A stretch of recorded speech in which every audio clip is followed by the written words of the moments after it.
alonuzɔ eyindɔ wimede alonuzɔ nutɔtɔ enuya kabi avɔwe anɔko eyindɔ xlɛwe anɔkpa gatsatɔ enue meyeno yi alɔdode gbɛtɔsi oyedo wemaji desinatɔ enuya ndevo atɔ enue alɔnuzɔ tekpɔ lobo kuku do Africa Soleil Media alɔnuzɔ ena to gesue mina kpejewe kpɔn alɔnuzɔ do Africa Soleil Media mime nɔblo ganzɛlɛ alɔnuzɔ azɔ pàtàkì de wɛ bɔn mi donna wulibona alɔnuzɔ mime nɔblo alokan mi tɔn lɛ do ye mime nɔblo eyin kɛkɛ mi tɔn lɛ do ye alɔnuzɔ mi sɔkɛtɔ ni mi. Africa Soleil Media TV mi dɔn do mi lɔ mi ne koto mɛ kpekpɔnkpo yɛyi kpo gan yi lɔxɔ mi do to mi to alɔnuzɔ wa tɔ lɛ si agbasa gan lɔxɔ mi wa egbe nado yi azɔn wa tɔ da o do ko de mina tso yɔsɔ yi la do de kese na mi mina do mɔ yi ganji mi dɔn mi dɔn do mi. Journaliste. Mi kudo egbesi ansa. Mi to mi de gesina me to pinko mi. Ene yo eno yilo mi no ko mtiri. Yin do ko do alonso wa tole me do we make come do tango tin ku wan yi. Bo no yilo ason woji do établissement héros des temps. Bon tin to tango zin Carrefour we no Carrefour wa don. Ko e tin. Merci beaucoup na tena mi bawo. Mi mo ro mi bio asoro me diwe ma so yin e pepevi. Na mi bio asoro me. Asoro de me bio mo we no yin me de dai bo. Yin élève dai. Bon yi école kakaje niveau terminal o we do. O de nga mi mon legbon l'idée to lo de bon marché d'emploi ma do tin bo ason de ma do yi. O we wa de we na yin bo no kon. O voudrais que Dieu papa na yin gan. Parce que ngodo vision da do manga yin me bo aseme. Bona no te kon akolu kwe to bi. Donc candidat ni le son bon wa yin me bo wa ikun ason do to for good. Donc de do bi ason lo me mo ne. Mi mo ro mi no ba yi mi no de yedo afole me. Mi no ba yi t-shirt le. Na ene lo no ibi basi mo na mi no blo de lo. Bon ason ko ji lo e men ason lo ko e ni wa fi. Ason ko de bo yin ason ko tridimensionnel. Bon mi front canal ason izin lo fi. Ason izin wa mi lo fi. Ason to wa izin au plan village lo fi. Donc ason izin lo le. No côté sérigraphie. Au cadeau côté infographie. Au cadeau côté calligraphie. Au côté PA au général. Au cadeau côté informatique appliquée. Au cadeau peinture bâtiment. Mi kekle mina ti me do propos na mi. Sérigraphie lo na no. Azon de sérigraphie lo. Eblo côté impresario. Mino kan we do no lo do afome. Mi ka to no mi o pa pa de mi lo fi mi no blo afo. Afo de me ku e ba de melody ye pa pa do afome. Mi no de ton. Bon ne de ton e ma ata di do to me fi we blori. E ma ata do to me fi we blori. Donc afo chan yele. Voilà, mais là non faut. Bon non si wa. Bon mi no de le déménage. OK. Et on est pris boy. Ils ont bon mi ba ide me. Bon mi blo de me. Donc afo chan yele. Mi no blo afo lo le. Donc nous il do côté sérigraphie ou ason suko e flan. Nous be yin ko rien y très do lo. Kabi yan de de me yan kan o de me. Et ne le papa ta we ne e papa. La cause ne le t-shirt ne pas connait bi papa ta we mi no blo. Ah oui, tant de millions incontestables. Infographie lo azon ye boyan azon witi côté technique we yo.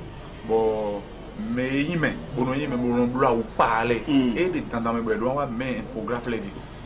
Donc infographe lo ye aforde mi no do comme coller infographe no azon lo wo no de apology ye ton e do market aforde ko we do market. Donc mais infographe le wo no azon ne.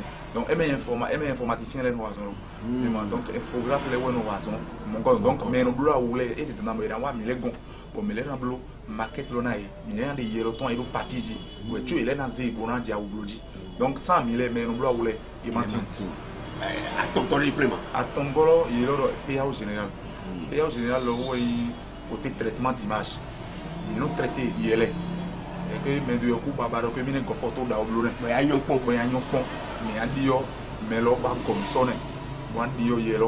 Bon, heureusement, mais il y a un temps, donc il y a même dans le dia. Donc, nous, on va sonner les pata, porte clé là.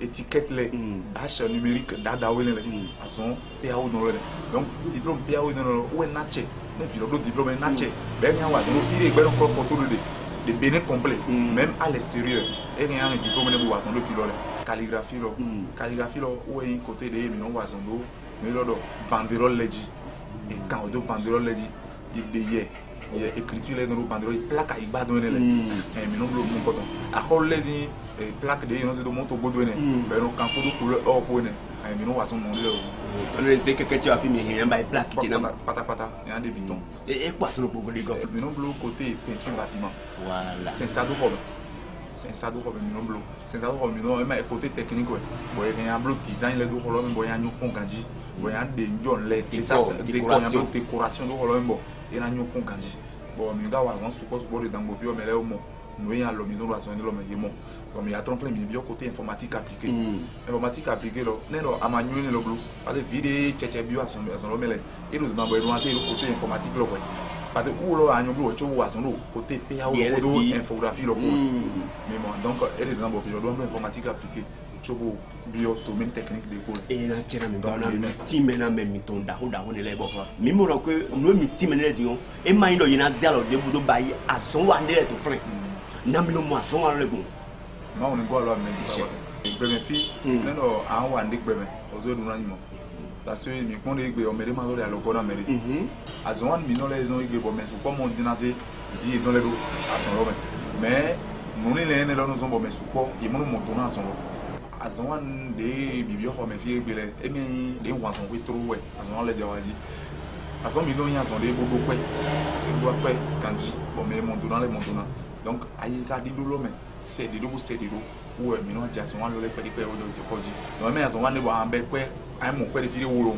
we be bo ko na ayi ka lo nya mi no do ka bo no ja son lo ko ji donc de no i mo ne donc ne mi ko di et tout dans le mineral c'est à faire ça les est-ce que à son le quand on tient ne mi matière de mino wa son le est-ce que mino ya mo ko kabi mi o so no bayi azon de ndona mi ko wa azon izen wa mi donc de nga azon izen le wa azon ndo kuro de domaine de kuro azon ndo kuro de domaine ko donc de mi dans go gbe imprimerie support ma odo mais non wa lonzo mo ko don le ma support terrain lo diro donc ne wa cho mi wa azon de e tanda mi no déplacer to me wa cho wa azon de do azon surtout à où nous le domaine de sérigraphie là à ce moment nous le paiement le tango mais donc il est dans le nous déplacer ouais oui to mais tu vois ce moment là donc des bon ya tira mi ba à ce moment ka yo adi o te pere o doit faire du monde bon mieux mais en 2018 ouais mieux à ce moment on est bien mais le trop est-ce que demi de frein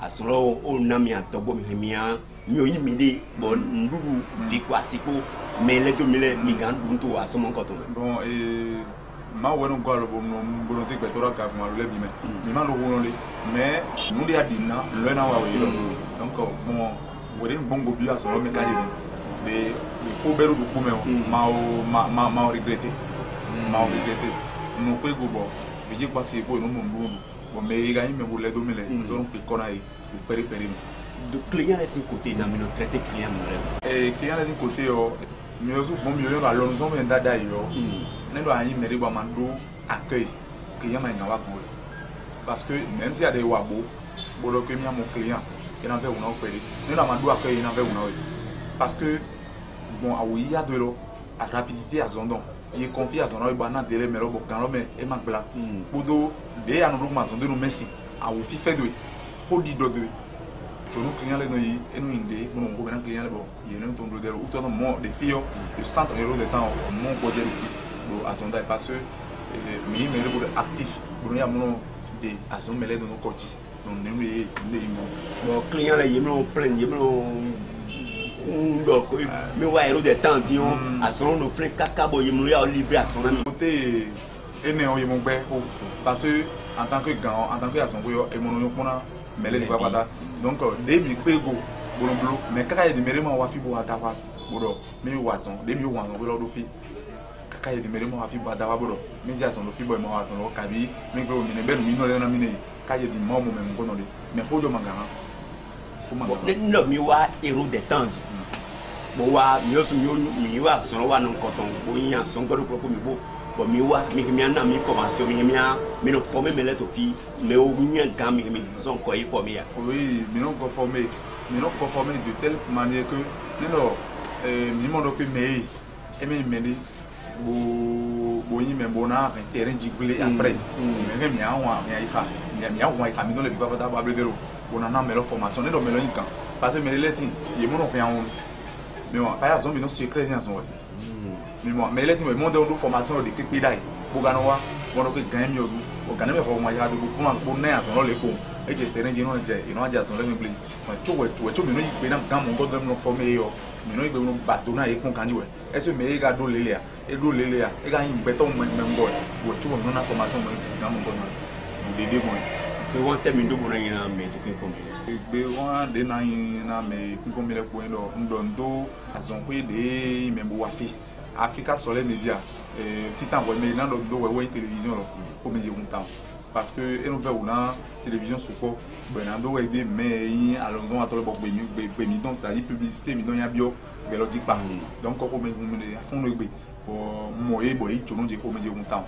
bon na do mais burki comme mi allons na lo do mauna do na do propos donc fide yo ba question mo télé le beaucoup de monde mauna do zero ten no menai bon à son point de temps et de nouveau il est venu on yo imprimerie d'un côté alors mi donne nouveau bon mi donne nouveau on le biba pas mo mi ayi jono eton ni na mi ya lo kanga jina mo ne na mo mi tino tango do Carrefour wado dépôt sur le bras grand dépôt sur le bras MKG de tino boudron il na mo mi we chomo esthétique coiffure ni mo donc à l'occasion il y a mon mi de 67 83 64 77 ou le 99 25 01 95 et tena mi do me la mi ton héros de temps et Africa Soleil Media mi don double mi ne kudo me pipo ko yayi ko ne do kuno male ko ajan we azan bu mi na so do pipe e izade alonuzo eindo wimede